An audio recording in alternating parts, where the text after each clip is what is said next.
A federal government shutdown is drawing closer. Congress is stuck in a heated fight over government funding, and the deadline is Sunday. Correspondent Hannah Brandt joining us now live from Washington, D.C. to explain why lawmakers have yet to find a solution. Hannah.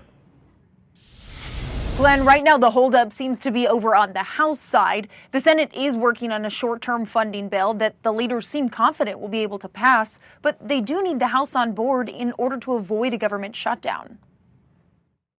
In just days, the federal government will run out of money, and Congress doesn't have a funding plan yet. Buckle up, there's turbulence ahead. Senators from both parties are working on a short-term bill to fund the government until November 17th. It would also give $6 billion to Ukraine and add $6 billion to U.S. disaster relief. The Senate's top Republican, Mitch McConnell, says it's a simple choice. We can shut down the government or keep the government open up until November the 17th and give us a chance to continue to resolve a number of the appropriation issues. But many in the Republican-controlled House are against sending more money to Ukraine. Congressman Byron Donalds says the Senate bill has no chance. That thing is dead over here. Are you kidding me?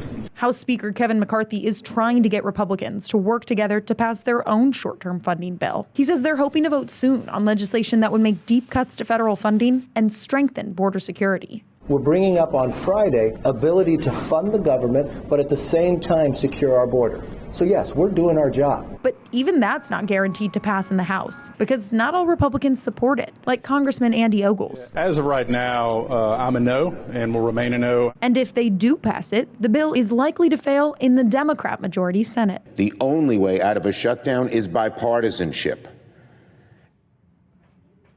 A shutdown would delay paychecks for millions of federal workers, close down a lot of federal offices, and stop many government services.